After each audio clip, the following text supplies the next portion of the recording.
ላሳያችሁ ብዬ ነው ለእናንተ በደንብ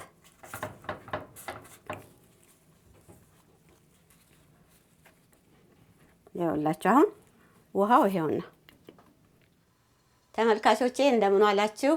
አሁን የማሳያችሁ የቅቤ አነጋገር ስራን ነው። ቅቤ አነጋገር ስራ ምን ይመስላል የሚለውን እናያለን። ቅቤ አነጋገር ማለት ቅቤን ብቻ ከተለያዩ ነገሮች ማውጣት ማለት ነው፣ ወይም ማጽዳት ማለት ነው። የተለያዩ ነገሮች ያልኳቸው ምንድናቸው? እርጎ በምናረጋበት ጊዜ ለሌላ ለመጠቀም ሆነ ቅቤን ለማውጣት ከቅባት ውጪ ያሉ የወተት ክፍሎችን ለማስወገድ ነው ቅቤን የምናነጉረው። በምንም መልክ ይሁን ትርጉሙ ማጽዳት ማለት ነው። እና አሁን ወደሚያስፈልጉት ነገሮች እንሄዳለን። ኮሰረት፣ ተቆልቶ የተፈጨ አብሽ፣ ቅቤ፣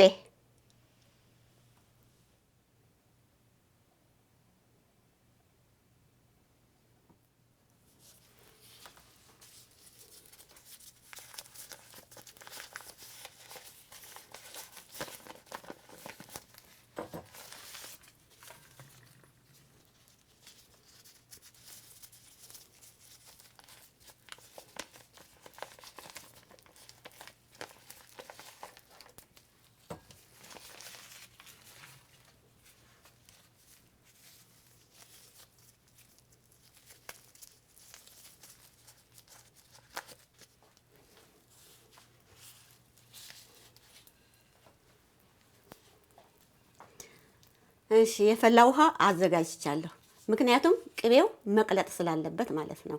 እና ቅቤውን በፈላ ውሃ ውስጥ እጨምራለሁ። ከጎን ሙቅ ውሃ አለ። ምናልባት ውሃው የሚያንሰኝ ከሆነ በዚህ ሙቅ ውሃ አስተካክላለሁ። እዚህ ውስጥ ተጨምረና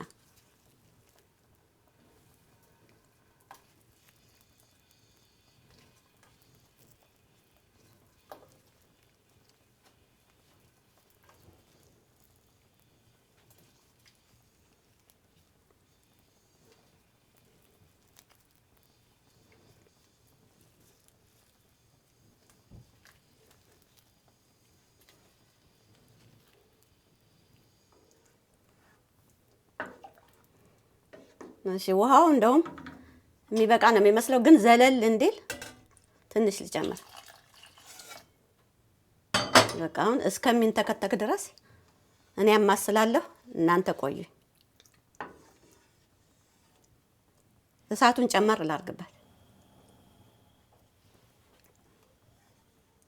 አሁን ፈልቷል። ቅመሞችን እጨምራለሁ። አብሽ እንደ ቅቤው ብዛት ነው የምናየው። ይሄ ይበቃዋል።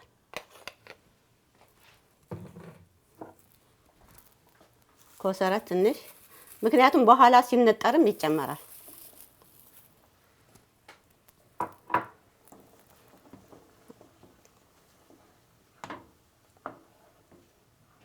በቃ ትንሽ አማስለዋለሁ። እንገናኛለን።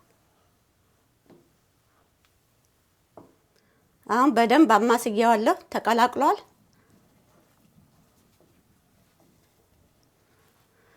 እሺ አሁን እሳቱን አጠፋለሁ። ይሄ ቅቤ አረፋለሁ። ቅቤ በምናነጥርበት ጊዜ አረፋው ሲከት ምናምን የምንለው ነገር አለ። ይሄ ግን ማጽዳት ስለሆነ ንጹህ ማድረግ ስለሆነ ይበቃዋል። እሳቱን አጠፋለሁ። ከዛ በኋላ እንዲቀዘቅዝ ቀዝቃዛ ቦታ እናደርጋለን ማለት ነው። አገራችን ቅቤን በምናነጉርበት ጊዜ እንደዚህ ይነጎርና ለአንድ ቀን ያድራል። ዓላማው ምንድነው? ቀዝቅዞ ቅቤው ከላይ እስከሚያሰፍፍ ድረስ ወይም ደግሞ እንዲያሰፍፍ ስለሆነ እንደዛ ነው የምናደርገው።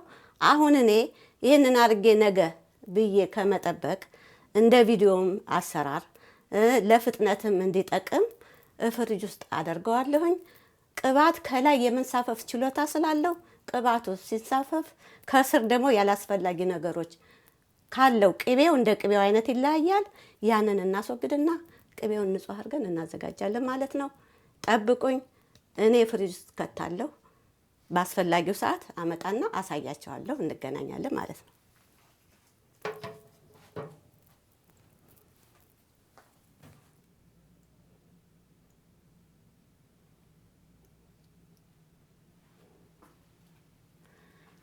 ቅቤያችን ረግቷል።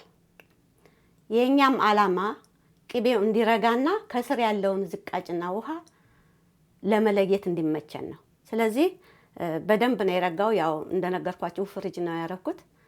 ከፍተኛ ላይ አድርጌዋለሁ።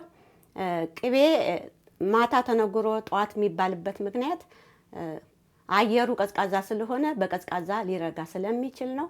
በሙቀት ደግሞ እንደ ቅቤው ባህሪ ሊቀልጥ ስለሚችል ነው። ስለዚህ ይሄ ቆንጆ ሆኗል። አሁን እንለየዋለን። እንዲመቸኝ ይሄን ድስት እዚህ ጋር ላስቀምጠው እና አሁን እንግዲህ ዝቃጩ ከስር ነው፣ እንበሰዋለን።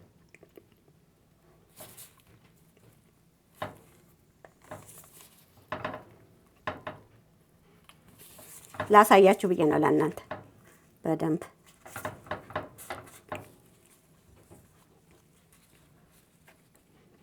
ይኸውላችሁ። አሁን ውሃው ይሄውና። ከዚህ በኋላ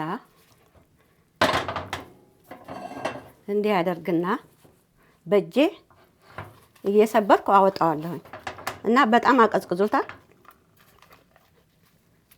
በእጅ ሲሆን ነው የሚመች። ይሄን በማንኪያ በምናምን ማድረጉ አይመችም። ይሄ እንደዚህ ጠጋ ላድርግ፣ ይሄ እጀታው እንዳያስቸግረኝ እንደዚህ አድርጌ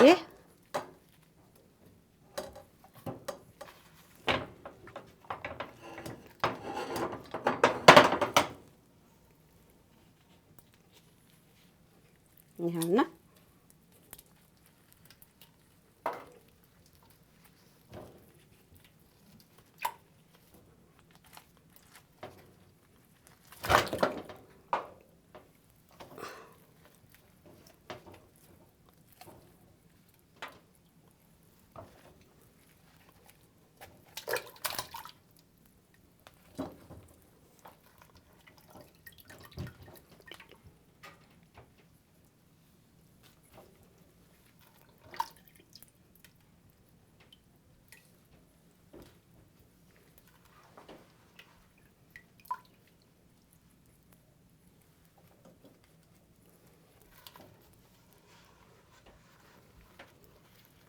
ልቅም ተደርጎ ይወጣል ማለት ነው። ቅቤ መባከን ስለሌለበት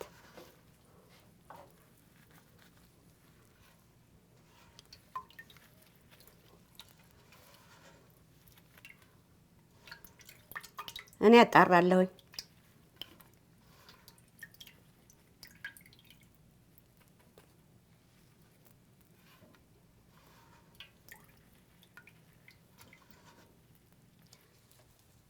ቀስ እያላችሁ ነው የምታወጡት። በአንድ ጊዜ ይበቃዋል ካላችሁ ቅቤ ቅድም እንዳልኳችሁ ሊባክንባችሁ ይችላል። የሌለው ይመስላል እና አሁን እኔ ውስጡን ሁሉ በደንብ አይቼዋለሁኝ። ይኸውላችሁ ጨርሻለሁኝ። እኔ በደንብ ነው ያነሳሁት። እናንተም እንደዚህ አንሱ። ከአሁን በኋላ ይሄ አያስፈልግም፣ ይደፋል ማለት ነው።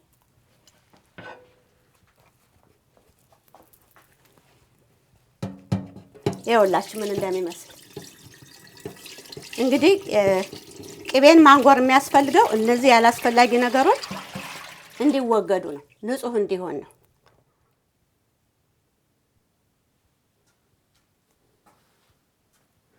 ስራዬን ጨርሻለሁ። አብዛኞቻችሁ ኮሜንት ላይ እንደጠየቃችሁት ቅቤ ማንጎር ማለት ይሄ ነው። ቅቤን በሁለት መንገድ ማንጎር ይቻላል። አንደኛ በፀሐይ ሙቀት፣ ሁለተኛ በሰዓት ማለት ነው። ሌላው ደግሞ እዚህ ላይ የተጨመረው ቅመም አብሮ ነው የሚነጠረው። እንደዚህ ቅቤ ከተነጎረ በኋላ የፈለጋችሁትን ቅመም ጨምራችሁ ማንጠር ትችላላችሁ ማለት ነው። ከዛ በኋላ አነጣጠር እንግዲህ ለምግብ ብቻ አይደለም፣ ማንጎር ለምግብ ብቻ አይደለም፣ ለሌላ ነገርም እንጠቀማለን ማለት ነው። ድሮ በአብዛኛው እናቶቻችን ቅድመ አያቶቻችን ለሰውነታቸውና ለፀጉራቸው ሌላ ቅባት አያውቁም። እኔ በትክክል በቤተሰቤም አውቃለሁ። ቅቤ ከሌለ ፀጉራቸው ይደርቃል እንጂ በፍጹም ሌላ አይቀቡም። በአብዛኛዎቹ እንደዛ ነበሩ። እንደ ታሪክ ነው የምነግራችሁ። ጸጉራችን ይበላሻል፣ ቆዳችን ይበላሻል ነው የሚሉት። እንደ ሎሽንም እንደ ጸጉርም ቅባት ቅቤን በፀሐይ አንጉረው ነበር የሚጠቀሙት። በእሳት አያነጉርም ለጸጉራቸው በሚጠቀሙበት ጊዜ። እንደገና ለህፃናትም እስካሁን ድረስ ማለት ነው። እኔ እዚህ ሆኜ ቀርቶ እንደሆነ አላቅም እንጂ ገና የተናጠ ቅቤ በፀሐይ ተነጉሮ ቆሻሻው ከተወገደ በኋላ ህፃናት ገላቸውን ሲታጠቡ ለመላ አካላቸው መጠቀሚያ ያውሉታል። በተጨማሪ ወጣቶቹ ራሳቸው ለጋ ቅቤ ገና የተናጠ ማለት ነው። እሱን እንደ ቅድም እንደነገርኳቸው በፀሐይ ያነጥሩና የተለያዩ ሽቶ እንኳ ከሌላቸው የገላ ሳሙና በምላጭ ይፋቅና እንደ ዱቄት ሲሆን ያ ተጨምሮ ተለውሶ ይጠቀሙበታል። እና ማንጎር እንግዲህ ለብዙ ነገር እንጠቀምበታለን ማለት ነው። ሌላው ደግሞ ሁሉንም አይነት ቅቤ ማንጎር ይቻላል። ማንጎር ግን ማብሰል ማለት አይደለም። ማብሰል ወይም ማውካት ማለት ቅቤን ለብዙ ጊዜ ማቆየት ማለት ነው። ይሄ ማለት ለጋ የምንለው መካከለኛ የምንለውን በጣም የበሰለ የምንለውን ሊሰጠን ይችላል፣ እንደየቀኑ ቆይታ ማለት ነው። እና ተመልካቾች እንግዲህ የዛሬውን የቅቤ አነጓጎር ስራ ጨርሻለሁ። በሌላ ቪዲዮ እስከምንገናኝ ደህና ሁኑልኝ፣ ደህና ቆዩ።